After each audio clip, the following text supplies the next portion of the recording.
Hi everyone. I like to move around, so don't mind me. I can see that you're all very tired.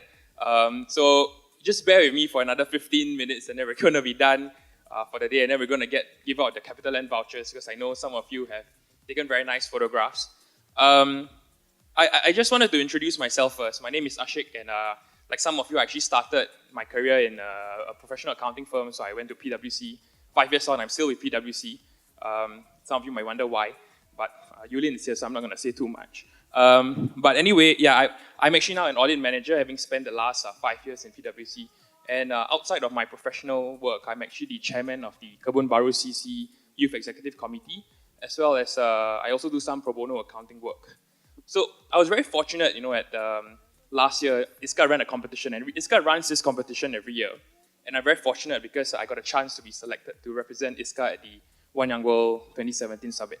And kind of like, how many of you actually know about One Young World? Anybody? I know that table will know what One Young World is because the finalists for this year's competition, oh, they're there. The finalists are there. But how many of you know what One Young World is all about? Anybody? Some of you over there? Yeah, Wesley went to Ottawa the year before I did. So to kind of just introduce a little bit of One Young World, I'm showing you a 2-minute video of what One Young World is about.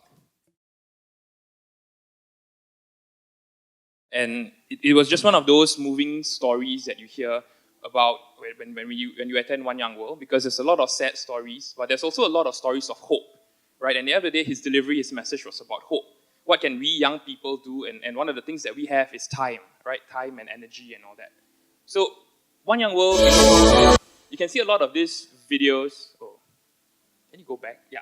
You can see a lot of these videos online. They're all on YouTube. So I just cut 2 minutes out of it for you to kind of get a feel and a sense of what One Young World was about. And I know you guys are all accountants. You guys love numbers, so I put some numbers over there, statistics. I think the most interesting thing to point out, 74% of the people said that they actually will collaborate with people outside their organization. And that was so amazing because someone I met at Spotify, from Spotify, and not only did she offer me a job, which I didn't take up because I'm still in PwC.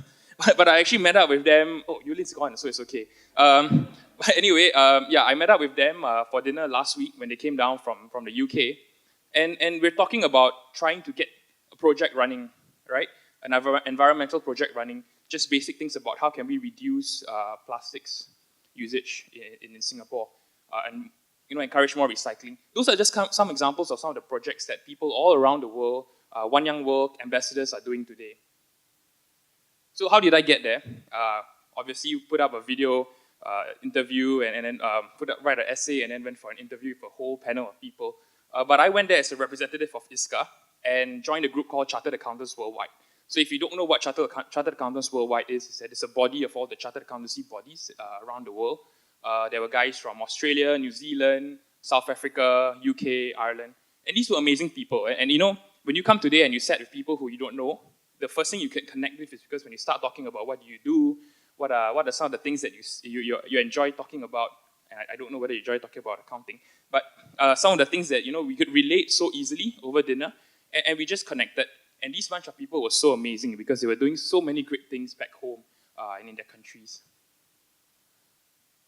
What was quite interesting, there we go. What was quite interesting is that we get to choose the agenda. So 3 months before the event, we were given a poll and we were asked, put up the 5 things that really matter to you most. And this was what people were really interested in. Millennials were interested in these 5 topics. Obviously, some of these things we don't see in Singapore so much of. For example, poverty, peace and reconciliation. We don't experience a lot of that.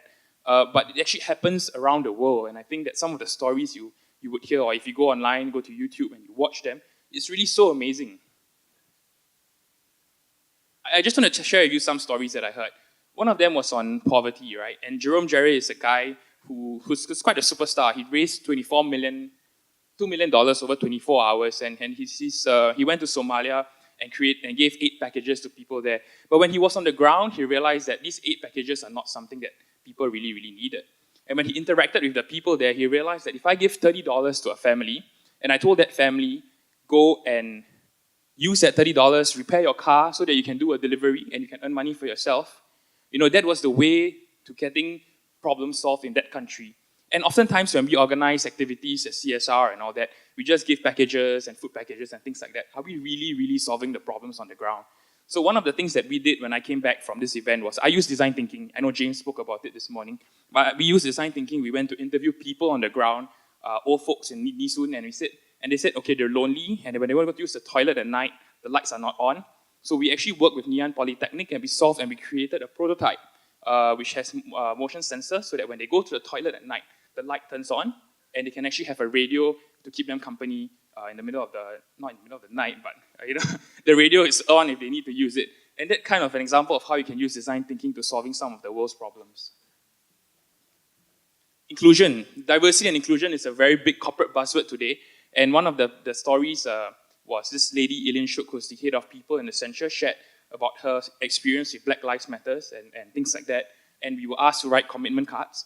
I think one of the most interesting stories was that one of the guys, the chartered accountants guys, he wrote there, I commit to creating 1,000 jobs for South Africans over the next 1 year. And he's 32 years old, right? He's 32 years old, and I'm thinking, I'm 29 this year, 28 last year. And what am I going to be doing at the age of 32? Right? Am I able to create 1,000 jobs for people in Singapore? Probably not. Maybe not. I hope so, I don't know. But what was most interesting was at the end of the day, he changed his commitment card and he said, I commit to creating 1,000 jobs for disabled South Africans over the next 1 year. And how moving was that?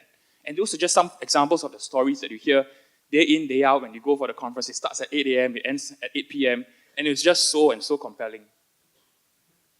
I can't end by not talking about Bogotá, the host city. It's an amazing place. If you talk about Colombia, people only know stuff from narcos, full of drugs. But it's a beautiful city. It's a country that's going through a revolution, a change, and they're working towards peace. So Juan Manuel Santos, who's the president of Colombia, he listened to the youth because they protested and they said, we're going to give up justice. We're not going to seek justice from the rebels, but we want peace. We want prosperity. Right? He's ending his term tomorrow.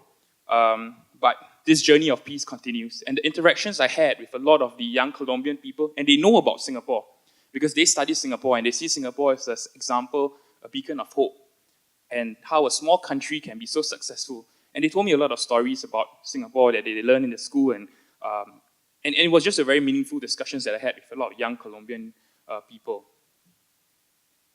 Okay, so having said all that, what can you do? And I didn't know that we're going to talk so much about the Sustainable Development Goals, but I think that if anything today, go back home or go back to your offices and share with people what SDGs are all about, right?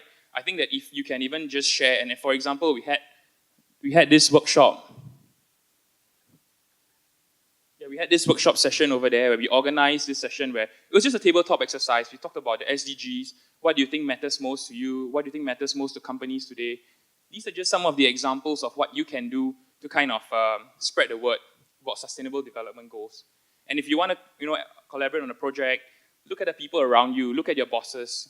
Maybe a coffee conversation with your boss could spur a project that you can help the world today.